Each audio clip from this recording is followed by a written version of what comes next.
At exactly 2:17 a.m., the emergency radio inside the abandoned Blackwood station turned on by itself.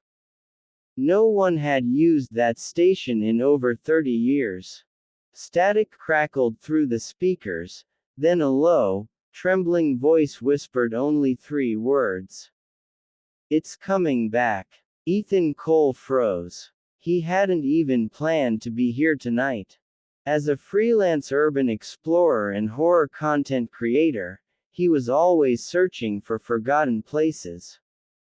Blackwood Station was supposed to be another abandoned location. Creepy, yes, but empty. Dead. Silent. But the moment those words echoed through the dark station, Ethan felt something tighten in his chest. The air grew colder.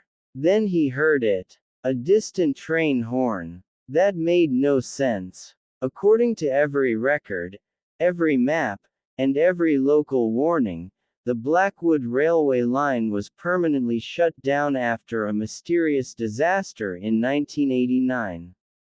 No trains had passed through since. Yet the horn sounded again, closer this time.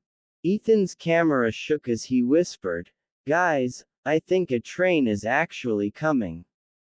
The tunnel ahead, black as a wound in the earth, began to glow faintly. A single headlight appeared. The train was real. And it was moving fast. Ethan ran. The ground vibrated violently as the massive haunted train burst out of the tunnel, screaming metal against rusted tracks. Its windows were dark, but shadows moved inside, too many, too fast, and not human. The train didn't slow down. It never did. That was the first rule of the Blackwood train. It never stops. Ethan barely escaped into a side control room as the train blasted through the station, shattering glass and ripping old posters off the walls.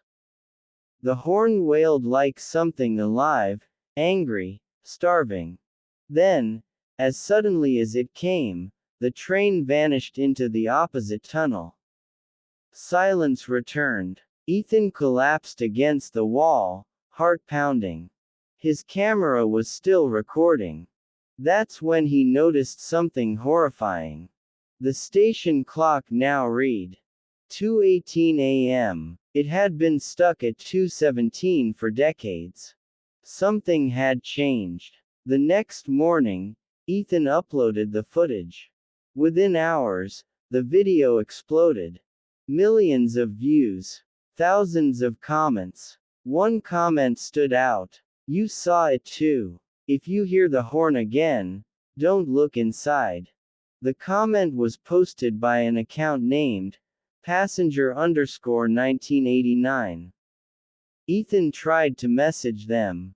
No response. That night, at exactly 2:17 a.m., the horn returned. This time, it was outside Ethan's apartment. The sound vibrated through the walls, through his bones. When he looked out the window, his blood ran cold. The haunted train was rolling down the street. Tracks formed beneath it, tearing through asphalt like the city itself was bleeding. Neighbors stood frozen, their faces empty, eyes wide, as the train passed inches from their homes.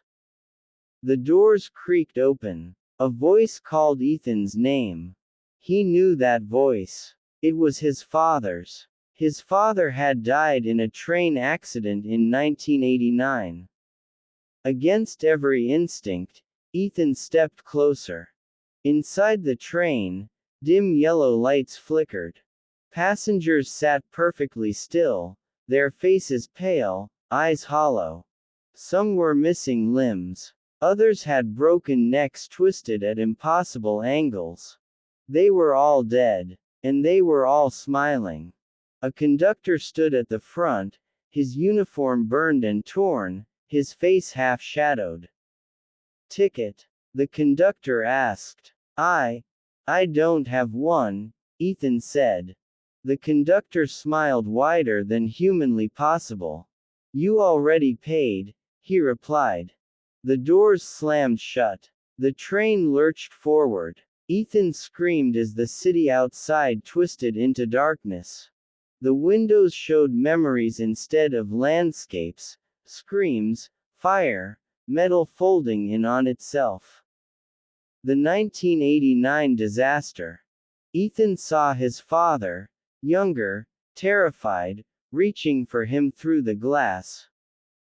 Get off, his father mouthed. Before it's too late. Ethan ran. He pushed through passengers who whispered his name, grabbed at his clothes, begged him to stay. You belong here. We never get off. It won't let you go. At the rear of the train, Ethan found a single emergency door. Above it, glowing red letters appeared. Only the living may leave. The train horn screamed. Ethan threw himself through the door. He woke up on the tracks near Blackwood Station, gasping for air as the haunted train roared past him and vanished into the tunnel. Police found him hours later. They said no train had been reported. They said the tracks were rusted and broken. They said Ethan had imagined everything. But that night, Ethan checked his camera. The footage was still there. And at the very end of the video, just before the camera shut off, the conductor looked directly into the lens and said, "We'll see you again." Now Ethan hears the horn every night. Always at 2:17 a.m. The train is coming back. And next time, it won't let him off.